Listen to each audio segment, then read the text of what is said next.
And one day, she drops the comb and she says, Bismillah, in the name of Allah. And the daughter of Fir'aun says, what did you say? She said, Bismillah, in the name of Allah. Bismillah, you mean my father? No. Bismillah, the Rabb of me, the Rabb of your father, the Rabb of you, and the Rabb of me, and the Rabb of all of the worlds. And she goes and she tells her father. And listen to how cruel Fir'aun is. Fir'aun brings this woman in front of him, in front of his entire army. And he says to her, what did you say? She said, I believe in Allah, my Lord and your Lord, and the Lord of your daughter, and the Lord of all of the worlds. Now think about it. When she's making this statement, she's not the wife of Fir'aun. The wife of Fir'aun might have had a chance to get away from all of this. She, on the other hand, has no chance. She's just the hairdresser of his daughter. She's got nothing going for her to get her out of this situation. But she believes in Allah subhanahu wa ta'ala. Now Fir'aun wants to torture this woman. Now we know, and I want all of us to think about this, especially for the mothers here.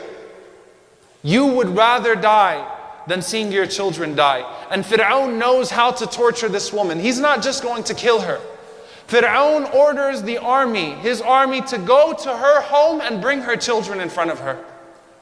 And you can imagine what those children are going through.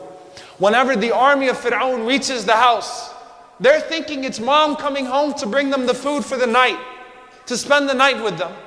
But instead it's the army of Fir'aun coming to drag them out, abusing them, to take them to their place of death.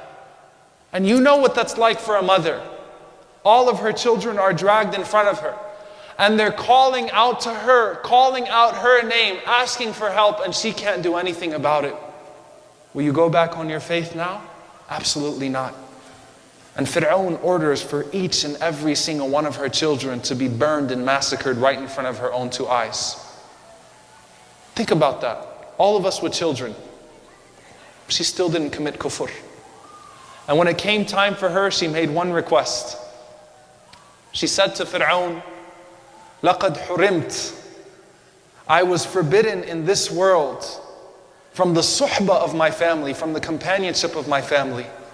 فَلَا تُفَارِقْنَا فِي الْآخِرَةِ, don't make distance between us in the akhirah. So whenever you kill me, take my bones and their bones, فَجْعَلْهُمْ فِي كَفْنٍ وَاحِدٍ, put them in one single kafan. Let us all be buried together. And Fir'aun says, you have that.